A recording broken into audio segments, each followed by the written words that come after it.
Terran of the Valen Union stood inside the silver halls of his ship as Earth came into view. The planet turned slowly below, blue oceans and white clouds shining against the dark of space. To Terran, it looked peaceful, calm, almost fragile. Yet the reports from the Union claimed otherwise. Humans were strange, unpredictable, and armed at nearly all times. That was why he had been sent as a diplomat. His mission was not war, but understanding. The Valen Union valued peace above all else. For centuries, they had survived through trust and agreements with other civilizations. Weapons were rare in their culture, seen only in museums or locked storage. Even their explorers and traders carried little more than tools for daily work. Because of this, humans puzzled the Union. Every report from merchant fleets spoke of humans carrying rifles, patrol ships, and armored soldiers, even on their most peaceful colonies. To Valen eyes, this looked like fear, or worse, like preparation for conquest. Terran was chosen because he had patience. He had studied many species and had never failed to reach understanding. Still, as Earth grew larger in the window, he felt an unease he could not shake. His ship was greeted by a human escort the moment it entered orbit. 3 military vessels came close, flying in a tight protective pattern. Their signals were polite, their voices friendly, yet the presence of armed ships around a peaceful diplomat was strange to him. He wondered why humans always mixed welcome with weapons. When he finally landed, the city waiting for him was bright and lively. Tall towers of glass reflected the sun. The air was filled with the sound of vehicles moving above the streets. Markets spread across wide plazas where traders called out offers. Children laughed as they ran between the stalls. It looked like a place of joy. Yet at the edges of every plaza stood humans in uniform with visible weapons. Even the transports had guards. The sight unsettled him. His guide introduced herself simply as Myra. She was calm, with a warm smile that made Terran relax a little. She spoke with ease, explaining the streets and buildings as if showing a friend around her home. But even Myra wore a small weapon at her side. "Do you always carry that?" Terran asked carefully as they moved through the crowd. Myra looked down at the weapon and then back at him with a light shrug. "Yes, most of us do. It is tradition, safety, and choice." The answer sounded too simple to Terran. He had studied many societies, and no people armed themselves without reason. But Myra's tone held no aggression. She spoke as if it were as ordinary as carrying food or water. They walked to a high balcony where the city stretched before them. Terran observed the people below. Families moved freely, traders exchanged goods, and children played without fear. This was no war zone, yet the guards and patrols were everywhere. He asked again, "Do your people not feel surrounded by weapons at all times?" Myra tilted her head. "We notice them, yes. But they are part of us. They remind us we are ready if danger comes. Most of the time, danger does not come. But if it does, we will not be unprepared." Terran fell silent. He could not decide if this was wisdom or paranoia. Later, he was invited to a hall where representatives of Earth welcomed him. They spoke of trade, cooperation, and knowledge sharing. They smiled often, offered him gifts of food and art, and showed true kindness. Yet the guards stood in every corner, watchful and still. The mixture of warmth and caution gave the meeting a strange weight. As the night came, Terran returned to his quarters. From his window, he looked out at the city lights. He thought about Myra's words. The people below laughed, worked, and lived as if life was good. But everywhere among them were reminders of conflict. Why would a people so full of life surround themselves with such preparation for war? He wrote his first notes for the Union. Humans appear bright, open, and welcoming. Their worlds are alive with trade and growth. Yet they carry weapons as naturally as they breathe. They speak of safety and tradition, but I sense something more beneath. Their kindness is real, yet their readiness is also real. I cannot yet decide if this is born of fear, or of wisdom we do not yet understand. As Terran placed down his stylus, he felt both wonder and unease. He had come to learn why humans were so heavily armed. But after only one day, he realized the answer would not be simple. The city outside shone with light, but beneath that light there was something hidden, something he would have to uncover in the days to come. The next morning, Terran was guided by Myra through the heart of the city. The sun shone brightly, and the streets were alive with color and noise. Vendors filled the plazas, calling out to customers with baskets of fruit, fabric, and shining tools. Music drifted from corners where performers played stringed instruments. Children darted between stalls, their laughter rising above the crowd. To Terran's eyes, it was full of life. He found it hard to imagine the same people needing guards or weapons. Yet even here, in the most open and lively place, he saw them. Soldiers in neat uniforms stood at crossings. Drones circled above the rooftops. Some civilians, dressed like ordinary traders, also carried small sidearms at their belts. None looked afraid. None behaved as if battle were near. But the presence of arms was constant, woven into daily life as naturally as breathing. Myra noticed his gaze. "You are still thinking about it," she said. Terran nodded. "Yes. Where I come from, only soldiers in time of danger carry weapons. To see so many here, in peace, feels strange." Myra smiled, though her eyes carried patience. "It may look strange, but it is part of who we are. It is not fear. It is not aggression. It is readiness." Her words were calm, but to Terran they felt unfinished. He did not argue, for a diplomat's task was not to press too soon. Instead, he asked her to show him more. They walked into the central marketplace. The smell of spices and roasted food filled the air. Human voices called out in a mix of languages, trading goods brought from across their worlds. Terran paused at a stall where small machines were sold, each one designed to clean, repair, or build. The trader proudly explained how these tools made life easier in distant colonies. The trader's joy was bright, yet at his side rested a weapon, polished as carefully as the machines. "Even he?" Terran whispered. Myra answered softly, "Yes. He carries it not because he expects to use it, but because he chooses to be ready if he must." The thought troubled Terran. A society that armed itself so deeply could be a danger to others. Yet, as he watched the people, he could not see hostility. He saw smiles, trade, music, and cooperation. The weapons did not command the day, they simply existed alongside it. Later, Myra took him through a wide park where green trees bent gently in the breeze. Families gathered beneath the branches, sharing meals and telling stories. Children climbed wooden frames and ran on soft grass. A group of youths practiced sports, kicking a ball across an open field. Terran found the scene peaceful. Still, two guards patrolled the edges of the park, calm and watchful. "You see," Myra said quietly, "life continues. Laughter continues. We do not let danger rule us. But neither do we ignore that danger can come." Terran studied her face. She spoke not with pride, but with quiet certainty. He wondered if this was what made humans so unusual. They did not seem bound by fear, yet they lived as if prepared for it at all times. That evening, Myra invited him to a gathering in a public hall. The building was filled with light and sound. Humans welcomed him warmly, offering food and music. They asked questions about the Valen Union, its stars, its customs, its way of life.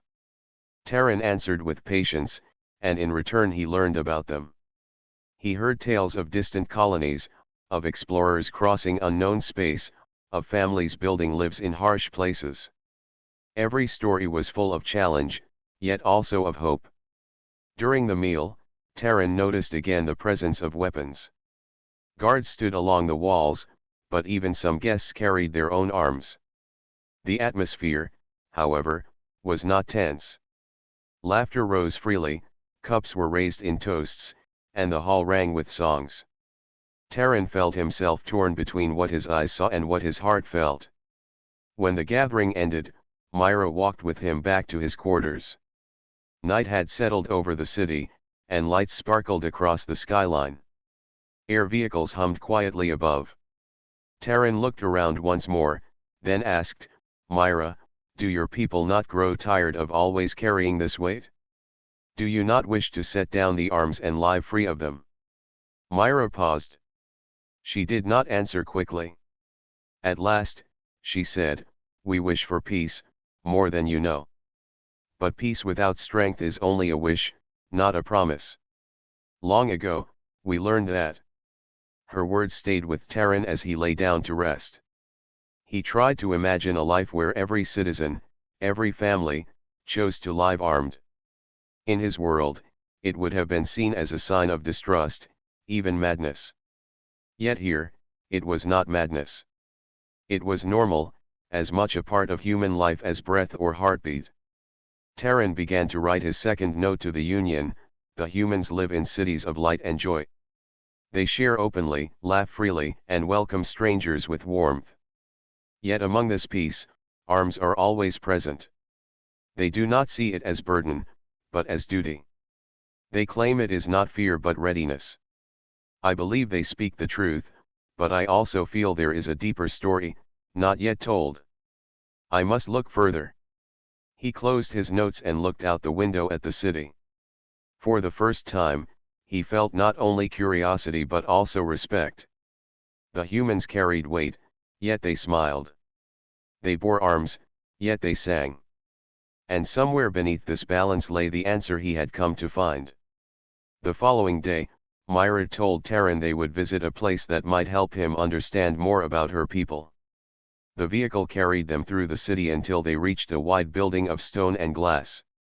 Tall pillars stood at the entrance, and banners waved gently in the breeze. "This is a museum of our history," Myra explained as they walked inside. "If you wish to know why we are the way we are, you must see where we have been." The halls were vast and filled with light. Statues stood along the paths, each one carved in detail. Some showed great leaders, others showed ordinary workers.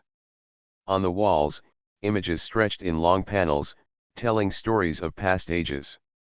Terran felt the weight of time pressing in the air. The first gallery told of the early days of Earth. Pictures showed tribes, villages, and the first tools of survival. Spears, bows, and simple shields filled the display cases. Terran noted at once that even from the earliest days, humans carried arms. He looked at Myra with quiet curiosity. She only nodded and said, "Yes, even then. We were not stronger than the beasts of our world, but we learned to defend ourselves." The next gallery showed kingdoms rising and falling. Armor of metal, banners of old nations, and rows of ancient weapons filled the cases. Along the walls, paintings showed great battles, cities burning, and people rebuilding. The scenes unsettled Terran. "So much conflict," he whispered. Myra walked beside him. "Yes. We fought each other for land, for power, for beliefs. We are not proud of all of it. But these struggles shaped us. From them, we learned the cost of weakness and the value of survival." A guide joined them, an older human named Rahl who had once been a soldier. His voice was calm but firm. "Do not think we celebrate war," Rahl said. "We remember it because it taught us. Every weapon here is not only a tool of death but also a reminder of the price we paid." They moved deeper into the museum. Terran stopped before a broken helmet displayed under glass. Its edges were burned, its surface scarred. A small note explained that it had belonged to a soldier who gave his life to protect others. Terran felt a strange heaviness. This was not glory, it was sacrifice. In another hall, they saw images of great wars that spanned the entire planet. Machines of steel rolled across the land, and aircraft darkened the skies. Photographs showed cities reduced to rubble.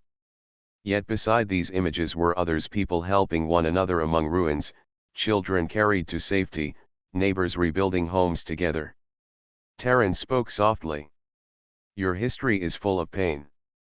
Yet always, you rebuild. Myra nodded. Yes. That is who we are. We fall, we rise again. And each time, we carry the memory of why we must stand ready. The final gallery showed the step into the stars. Models of early spacecraft stood on display, alongside tools carried by explorers. To Terran's surprise, even these early explorers carried weapons. Why would they need them, when they first left their world, he asked. Rahl answered. Because the unknown can hold danger. Our first steps beyond Earth were not free of risk.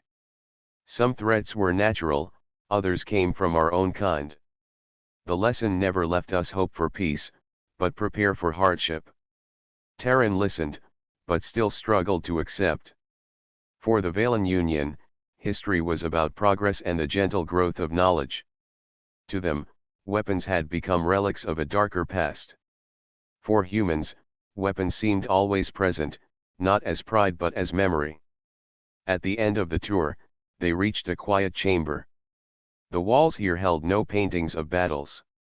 Instead, they showed scenes of peace, farmers tending fields, families sharing meals, children learning in schools.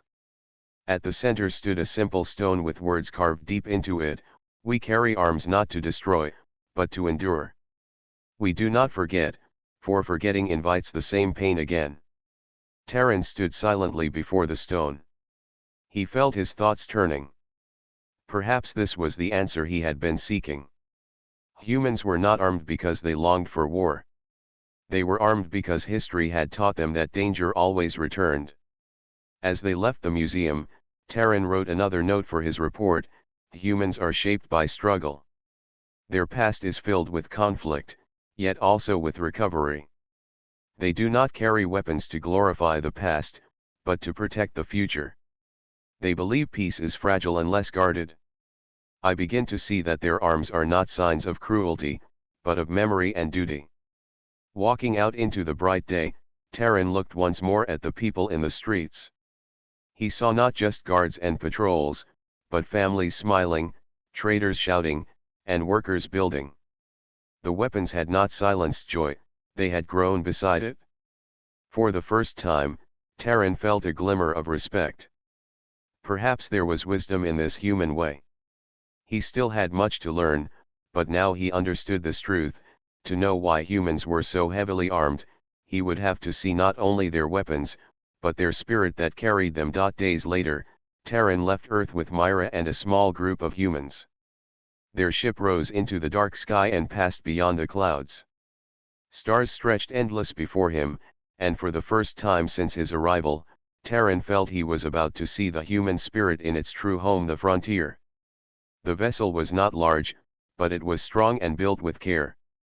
Every wall carried panels of tools, every chamber had emergency supplies, and even the common room stored protective gear. Terran noticed it at once. Always prepared, he murmured. Myra gave him a small smile. Always. In space, one mistake can end everything. We would rather be ready. Their journey took several days. Terran spent the time speaking with the crew. Some were explorers, others were farmers moving to a colony, and a few were engineers. They spoke with excitement about new worlds, fresh soil, and the chance to build something of their own. Their words were filled with hope, yet Terran noticed they always spoke of risk as well. One engineer said plainly, "Out there, no one will come if raiders attack or storms strike. We carry what we need to face it ourselves." The ship arrived at a farming colony on a wide green world. From orbit, the land spread out in open fields, cut with rivers and small settlements. Terran expected to see soldiers everywhere, but what he saw first were farmers. People worked in fields with machines, planting rows of crops. Children ran between the rows, laughing as they chased each other. The air was fresh, and the colony looked peaceful. Yet at the edges of the settlement, watchtowers stood. Each farm had a storage of supplies, including weapons. Patrols moved between fields, not with hostility but with steady caution. A farmer greeted them warmly, offering food from the harvest. Terran asked him why such a peaceful place needed guards. The farmer answered with a laugh. Because peace is not promised. We trust in our work, but we do not trust the unknown sky. That evening, the colony gathered in a hall to share a meal with their guests. The room was bright, filled with laughter and music. Yet at the door stood guards with rifles. Terran could not ignore it. "Does this not spoil your joy?" he asked one of the guards. The guard shook his head. "No. It allows joy to exist. Without us standing here, this meal could be stolen, this peace broken. My weapon is not for me, it is for them." The next day, Myra took Terran to another outpost, this one a mining station carved into the side of a rocky canyon. The workers there were tougher, their clothes covered in dust, their machines loud and heavy. Again, Terran saw both life and weapons side by side. Workers carried tools and drills, yet weapons rested within reach at every checkpoint. One miner explained as he showed Terran around. "These mines are rich. Rich mines attract thieves. If we are not ready, we will lose everything. So, we keep our strength at hand." Terran began to understand. On Earth, he had seen history and memory. Here, on the frontier, he saw necessity. Life beyond Earth was not gentle. Each colony was small, each settlement alone. Survival depended not only on food and air but also on the ability to defend both. Later, the humans took him to a scientific outpost on a frozen moon. There, researchers studied ice patterns and strange minerals. Even in this place of pure knowledge, rifles hung near doors, and patrol drones circled the base. Terran asked a researcher why even a science post needed arms. She replied simply, "Because discovery is fragile. One threat could end years of work. We will not allow that." As they returned to the ship, Terran stood in silence, watching the colonies shrink into the distance. He thought about the Valen Union. His people built settlements with open trust, relying on treaties and agreements to protect them. Many times, those colonies had been lost to raiders or storms because they had no defense. In his mind, he compared that memory to the humans he had just seen. Their way was heavier, yet perhaps safer. Myra looked at him as they settled into their seats. "You see it now, don't you?" she asked softly. Terran gave a slow nod. "I see people who work, who build, who love life. And I see them carry arms not to rule, but to protect. They believe danger is always near, so they live ready." Myra's voice carried no pride, only quiet certainty. "Yes. We hope for peace. We dream of it. But we prepare, because peace alone does not keep itself." That night, Terran wrote his next note: "The humans carry their arms into the frontier as they carry food and tools. To them, weapons are not signs of conquest but instruments of survival. Their colonies are fragile, yet they live with strength because they are ready. In their laughter, I see hope. In their arms, I see resolve. I cannot deny the balance they keep." As the ship turned back toward the stars, Terran felt his respect deepen. He still did not hold the full answer, but now he understood this truth: humans did not separate joy from readiness. To them, both were part of life, and both were necessary. The journey back from the frontier was quiet at first. Terran had spent hours speaking with Myra and the crew, reflecting on all he had seen. Farms, mines, and research stations had shown him the human way: life lived alongside readiness, joy alongside caution. Yet he had not seen them in true action, in real danger. That calm ended suddenly. The ship's alarms rang sharply, echoing through the halls. Red lights flashed across the panels. Myra moved quickly, her voice calm but firm. Unknown ships approaching fast. All personnel to defense positions. Terran's heart raced. In the Union, alarms like this were rare. Diplomats did not expect battles. Yet here, humans reacted with trained precision, as if danger were routine. Through the window, Terran saw them, 3 raider ships, dark and fast, cutting toward them with clear intent. Their weapons glowed faintly, and Terran understood immediately this was no drill. Myra took his arm. Stay close. Watch and learn. Do not panic. The crew moved with efficiency. Soldiers ran to stations, engineers checked shields, and drones deployed automatically. Weapons hummed as they powered up. Terran saw humans who were not only prepared but disciplined, each knowing exactly what to do. The raiders struck first, firing at the shields. Sparks of energy danced across the outer hull. Terran felt the ship shake and heard the roar of engines as the humans maneuvered. Myra gave commands clearly, guiding both the ship and the crew. What do they want?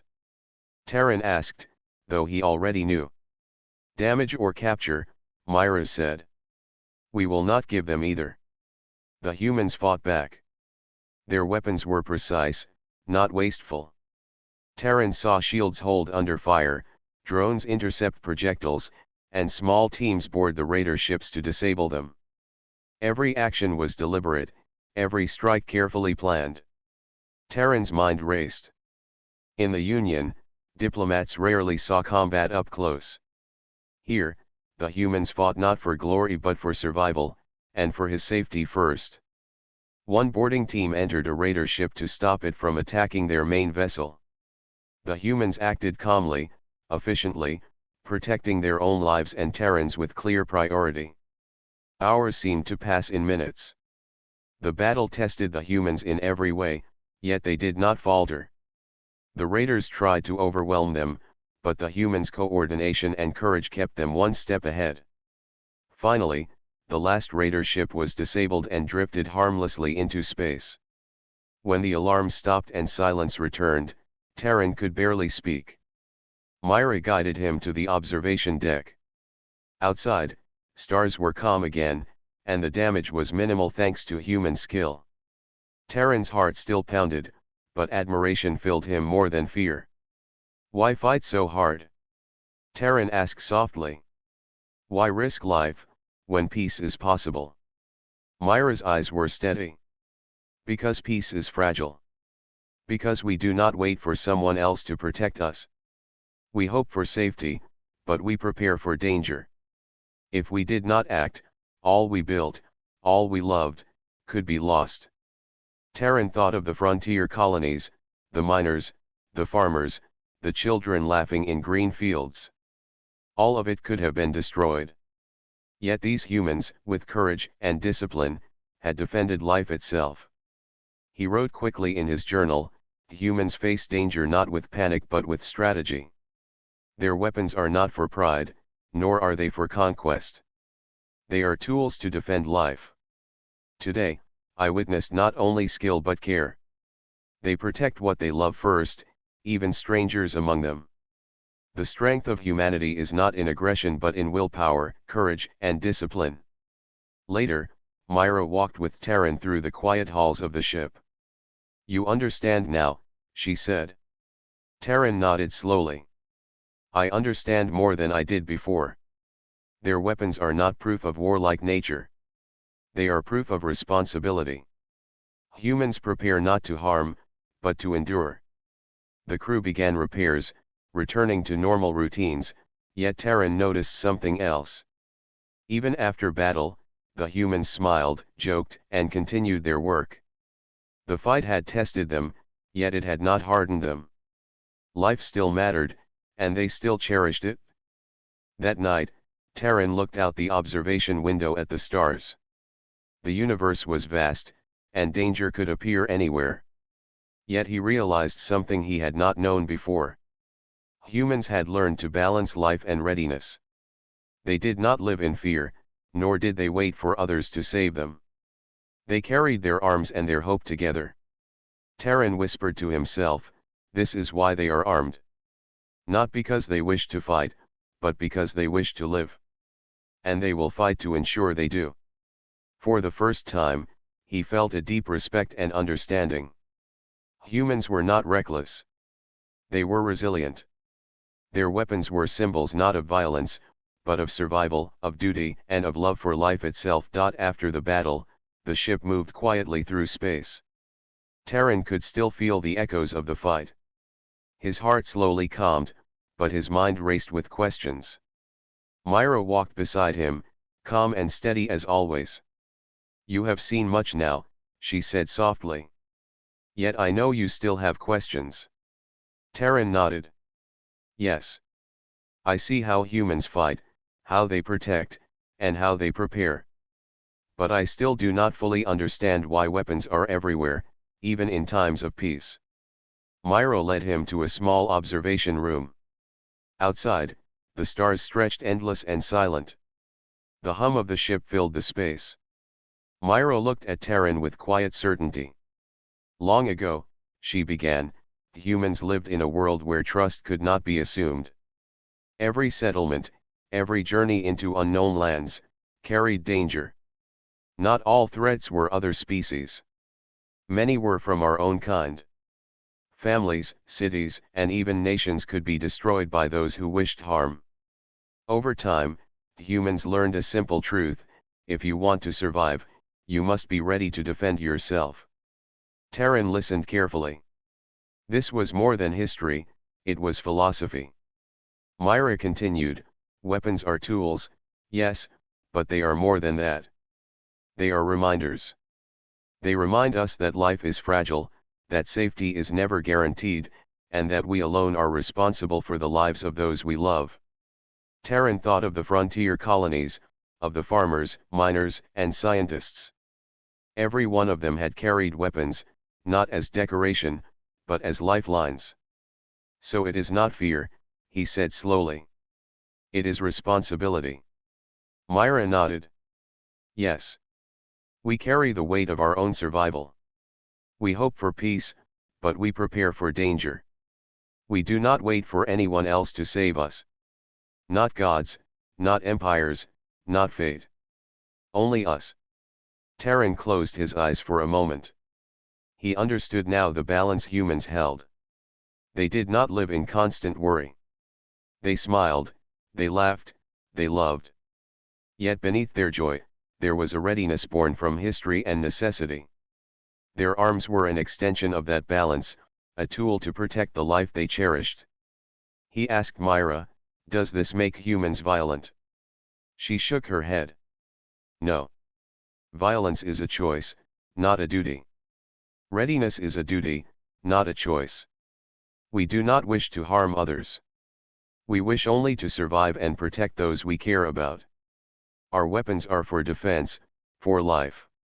Terran felt a deep respect growing within him.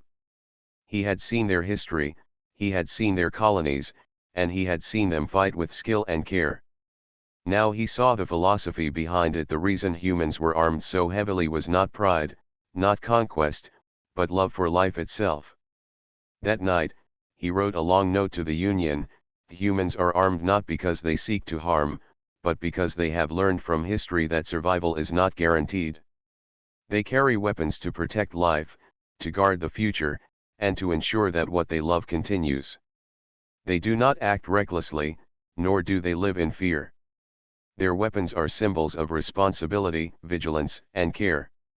I now understand a deeper truth: the strength of humanity lies not in aggression, but in the determination to endure and protect. Myra sat beside him, looking out at the stars. Do you understand now why our cities, our colonies, even our celebrations include weapons? They are reminders. They are safeguards. And most importantly, they allow life to continue without fear. Terran nodded slowly. He felt a sense of clarity he had never expected when he first arrived on Earth. He understood that humans were complex, but their complexity was rooted in wisdom.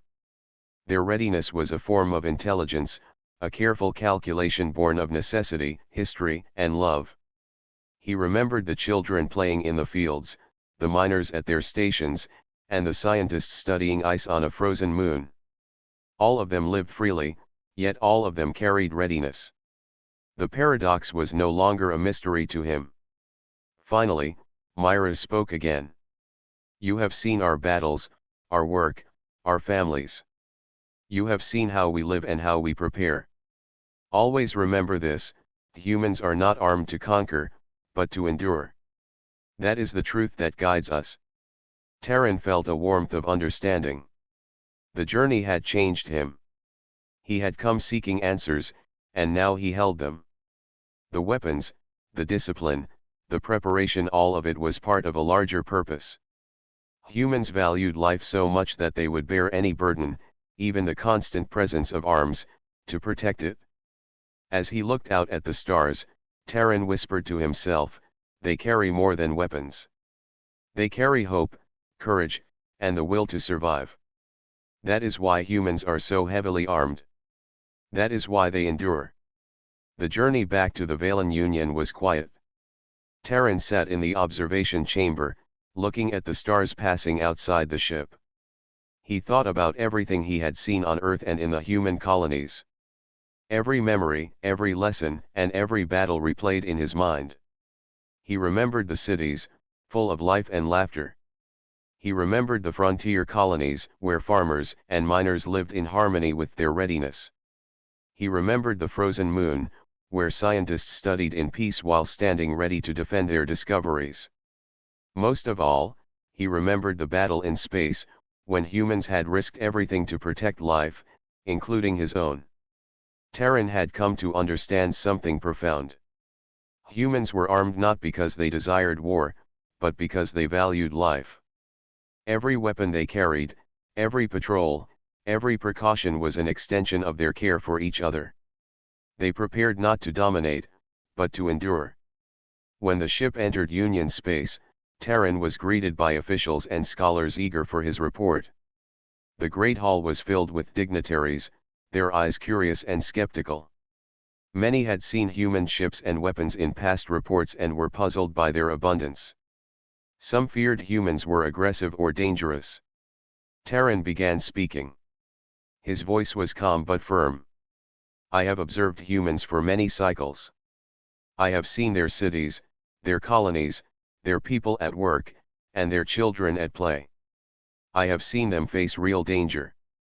I now understand why humans are heavily armed. He paused, letting the officials listen carefully. Humans are not armed to attack. They are armed to protect. They carry weapons as we carry tools or food. They prepare because they know the universe is not always safe. They hope for peace, but they do not wait for it to arrive. They take responsibility for their own survival. A scholar raised a question. But Diplomat, if they carry so many weapons, are they not dangerous to others? Terran shook his head. No. Their arms are not for conquest. They are for life. I have seen them in battle, yet even then they acted to protect, not to destroy. They risked themselves to ensure safety for others. Their strength is not in aggression but in courage, discipline, and care. Another official spoke, hesitant. And what of their history? Their wars? Terran smiled slightly. Their history is full of struggle. They have suffered loss and learned from it. That history does not make them cruel, it makes them wise. They remember pain so they do not repeat it unnecessarily. Their weapons are reminders, not symbols of pride. They are tools to preserve life and hope.